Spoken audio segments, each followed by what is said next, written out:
तो स्टूडेंट्स, आज हम गोल्गी बॉडी के बारे में पढ़ेंगे। इन्हें डिक्टियोसोम्स भी कहते हैं, गोल्गी कॉम्प्लेक्स या डिक्टियोसोम। तो ये जो गोल्गी बॉडी होती है, ये क्या होती है, इनकी जो खोज की थी सबसे पहले कैमिलो गोल्गी नाम के साइंटिस्ट ने की थी, और इन्हीं के नाम पे इनको गोल्गी कॉम्प्लेक्स कहा जाता है। गोल्गी काय, गोल्गी बॉडी, ये सब इसी को ही बोलते हैं। और जीवों की कोशिकाओं में अंतःपृथ्वी जालिका से संबद्ध थैलीनुमा संरचनाएं जो समूह में पाई जाती हैं और झिल्लियों से या मेम्ब्रेन से बनती है, इनमें द्रव भरा रहता है और इनको ही हम गोल्गी बॉडी कहते हैं। तो ये कहाँ मिलती हैं, अकरेंस इनका ये है कि ये प्रोकैरियोटिक सेल्स में नहीं मिलती हैं और सारे यूकैरियोट्स में ये मिलती हैं। और प्लांट्स में हम इनको डिक्टियोसोम कहते हैं। गोल्गी बॉडी को प्लांट्स में डिक्टियोसोम कहा जाता है। अब आता है इसका आकार, शेप एंड साइज। तो ये अलग अलग कोशिकाओं में अपनी एक्टिविटी या सक्रियता के आधार पर इनका साइज, शेप बदलता रहता है। जैसे जहाँ ज़्यादा सक्रिय सेल्स हैं, मतलब एक्टिव सेल्स हैं, जैसे जो स्रावित करती हैं कोशिकाएं, मतलब सिक्रीटरी सेल्स जो होती हैं, और जो तंत्रिका कोशिकाएं, नर्व्स की कोशिकाएं, इनमें ये जो गोल्गी अपरेटस है ये पूरी तरह डेवलप्ड या विकसित होता है, जाल के समान होता है। जबकि जो असक्रिय सेल्स हैं, मतलब इनएक्टिव सेल्स हैं, उनमें ये कम विकसित होती है। अब आता है इसका स्ट्रक्चर, इसकी संरचना। तो इलेक्ट्रॉन माइक्रोस्कोप में जब देखते हैं तो गोल्गी बॉडी एक तश्तरी या प्लेट के जैसे दिखाई देती है। जैसे ये आपको डायग्राम में दिख रहा है, चपटी चपटी प्लेट्स के जैसी स्ट्रक्चर है ये। और ये जो है, ये 3-4 टाइप के, इसके कई टाइप्स हैं, 4 टाइप्स हैं इसके स्ट्रक्चर के आधार पर। तो एक तो है चपटी, बिल्कुल इसको सिस्टर्नी बोलते हैं। जो चपटी फ्लैटेंड जो है, ये कोश के समान, चपटे कोश के समान, ये होती है सिस्टर्नी। सेकंड है जो, ये तो सिस्टर्नी तो केंद्रीय, मतलब सेंट्रल पोर्शन में मिलती है, मध्य भाग में।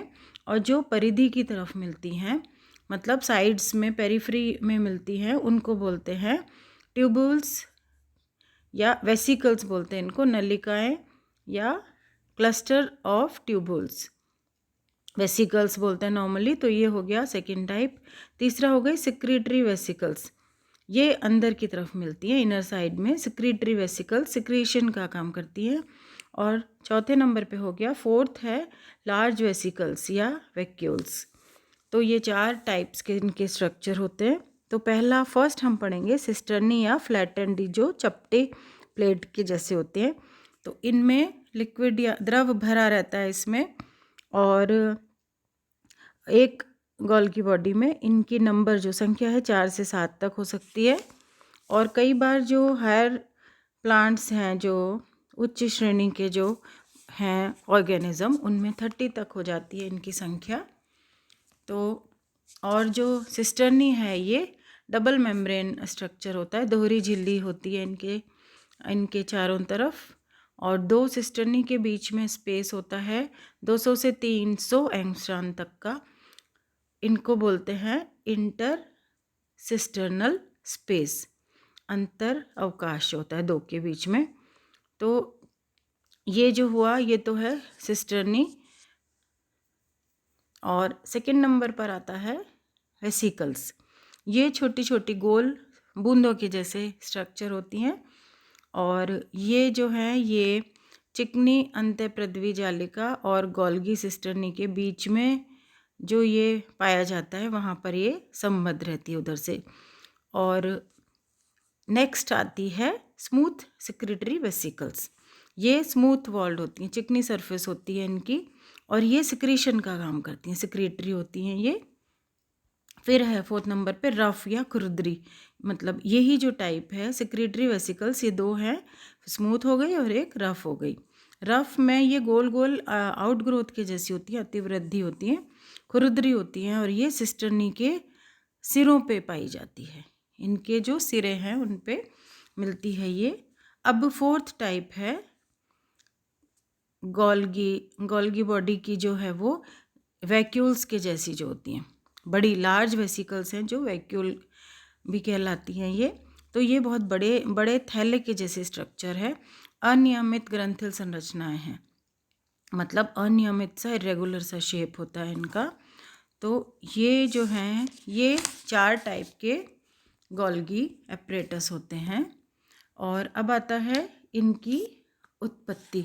उत्पत्ति इनकी मतलब इनका ओरिजिन कहाँ से होता है। तो ये कई तरह से होता है, इनका 3 तरह से होता है।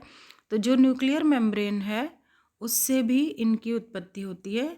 न्यूक्लियर मेम्ब्रेन जो है जैसे केंद्रक आवरण की बाहरी झिल्ली से पुट्टिकाएँ जो हैं कटती रहती हैं और ये फिर सिस्टर्नी बना लेती है। सेकंड है एंडोप्लाज्मिक रेटिकुलम या अंतःपृथ्वी जालिका से। तो इनसे भी जो है गोल्गी की सिस्टर्नी जो है वो इनसे भी बनती है अंतःपृथ्वी जालिका से। और थर्ड है प्लाज्मा मेम्ब्रेन से, जो साइड में होती हैं पेरिफेरी की तरफ प्लाज्मा मेम्ब्रेन के पास में होती हैं। उनकी स्ट्रक्चर जो है रासायनिक संरचना वो केमिकल कंपोजिशन जो है वो प्लाज्मा मेम्ब्रेन के जैसा होता है। तो ये माना जाता है ये जो हैं ये इसी का हिस्सा है, इनकी उत्पत्ति प्लाज्मा मेम्ब्रेन से ही होती है।